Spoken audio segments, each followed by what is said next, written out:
Nosso programa conta um pouco da vida e da obra de pessoas que deram sua colaboração na história da humanidade através do Espiritismo. Eu sou Marcelo Perrone e aqui comigo, Sandra Maria.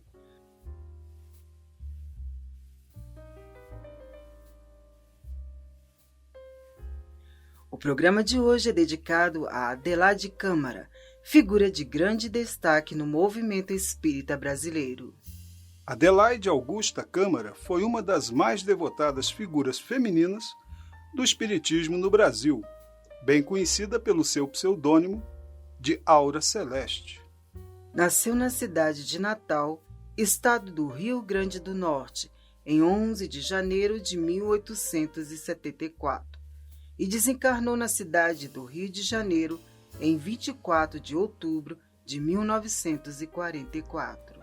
Aura Celeste foi para a antiga capital federal, no Rio de Janeiro, no início de 1896, graças ao auxílio de alguns militantes do protestantismo, a cuja religião pertencia. Propiciaram-lhe a oportunidade de lecionar no Colégio Han Williams, o que fez com muita proficiência durante algum tempo.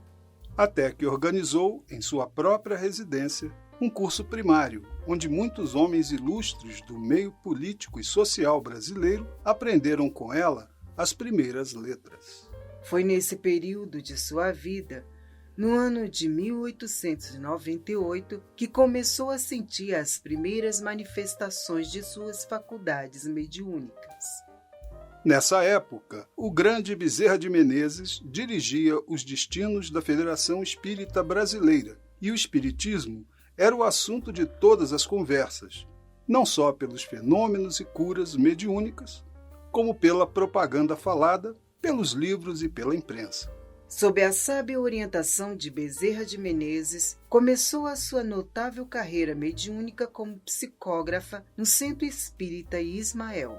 Assim, encerramos o primeiro bloco do programa de hoje. Não saia daí, voltaremos a seguir. Estamos de volta com o programa Grandes Nomes do Espiritismo.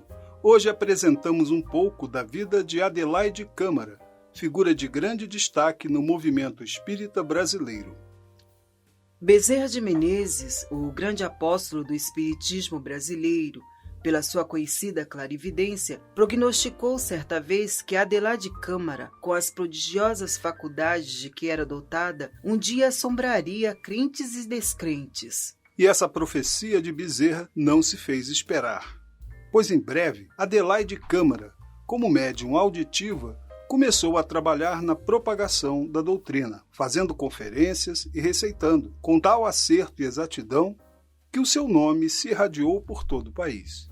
Com a desencarnação do inovidável mestre, Dr. Bezerra de Menezes, em 1900, Adelaide Câmara aproximou-se do grande ceareiro que foi Inácio Bittencourt e, nas sessões do Círculo Espírita Caritas, passou a emprestar o seu concurso magnífico como médium e como propagandista de primeira grandeza.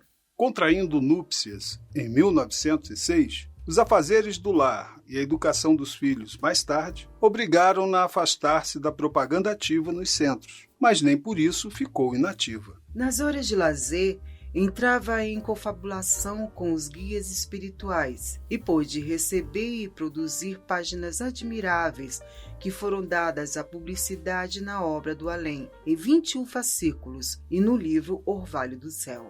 Foi aí que adotou o pseudônimo de Aura Celeste, nome com que ficou conhecida no Brasil inteiro.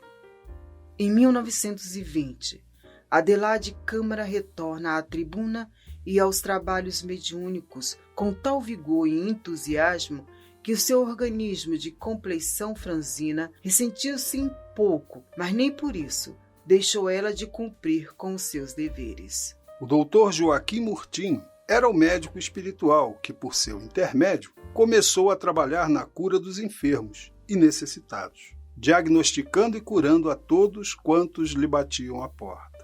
Nesse período, desenvolveu espontaneamente diversas faculdades mediúnicas. Além das mediunidades de psicofonia, audição, vidência, psicografia, cura e intuição, possuía Adelaide Câmara ainda a extraordinária faculdade da bilocação. Operou muitas curas em diferentes lugares do Brasil, a ele se transportando em desdobramento fluídico, sendo visível o seu corpo perispirítico, como aconteceu em Juiz de Fora e Corumbá, comprovadamente constatado por enfermos que, sob os seus cuidados, haviam aplicar-lhes passes.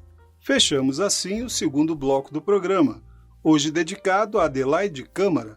Não saia daí, voltaremos a seguir. Estamos de volta com o programa Grandes Nomes do Espiritismo, hoje apresentando um pouco da vida de Adelaide Câmara, figura de grande destaque no movimento espírita brasileiro. Poetisa, conferencista, contista e educadora, sobretudo, deixou excelentes obras litero-doutrinárias em prosa e verso, assinando-os geralmente com o seu pseudônimo Aura Celeste. O grande jornalista e literato Leal de Souza referiu-se a Adelaide Câmara como a grande musa moderna, a musa espiritualista. Em 1924, teve as suas vistas voltadas para o campo da assistência às crianças órfãs e à velhice desamparada. Centralizou todos os seus esforços no propósito de materializar esse antigo anseio de sua alma. Pouco, entretanto, pôde fazer em quase 3 anos de lutas. Aconteceu então que um confrade, João Carlos de Carvalho, estava angariando donativos e meios para a fundação de uma instituição dessa natureza, e um dia faz-lhe entrega da lista de donativos, a fim de que Adelaide Câmara arranjasse novos óbolos para tão humanitário fim. Dias depois, João Carvalho desencarna, e ela fica de posse da lista e do dinheiro arrecadado. Passado alguns meses, o Sr. Lopes, proprietário da Casa Lopes, que andava estudando a doutrina, mostrou-se interessado na organização de uma instituição de amparo e assistência aos órfãos. Adelaide então lhe informa possuir uma lista com alguns donativos para esse fim. A ideia foi recebida com entusiasmo e logo concretizada. Alugaram uma casa em Botafogo e aí foi instalada no dia 13 de março de 1927 o Asilo Espírita João Evangelista, sendo ela a sua primeira diretora. Compareceu a esta festiva inauguração o Dr. Guilhom Ribeiro, então segundo secretário da Federação Espírita Brasileira e representante desta naquela solenidade. Adelaide Câmara, em breves palavras, exprimiu o júbilo de sua alma, afirmando realizado o ideal de toda a sua existência. Ser mãe de órfãos, graça do céu que não trocaria por todo o ouro e todas as grandezas do mundo. Dedicou, então, daí por diante, todo o seu tempo a essa grandiosa obra de caridade, emprestando-lhe as luzes do seu saber e da sua bondade, até o dia em que serenamente entregou a alma a Deus. Com extremosa dedicação, trabalhou a Aura Celeste em várias sociedades espíritas beneficentes na cidade do Rio de Janeiro, dando a todas elas o melhor de suas energias e de sua inteligência. No Asilo Espírita João Evangelista, porém, foi onde realizou sua tarefa máxima, não só como competente educadora, mas também como hábil orientadora de inumeráveis jovens que ali receberam, como ainda recebem, instrução intelectual e educação moral. A vida e a obra de Adelaide Câmara foram uma escada de luz, uma afirmação de fé e humildade, e um perene testemunho de amor. Era a grande educadora que ensinava educando e educava ensinando pelo exemplo. Médium sem vaidade, sincera e de honestidade a toda prova, praticava a mediunidade como verdadeiro sacerdócio. Poetisa de vastos recursos, oradora convincente e natural, senhora de estilo vigoroso e de fulgurante imaginação, tudo deu e tudo fez com o cabedal que possuía para o bom nome e o engrandecimento da doutrina espírita. E este foi o programa de hoje.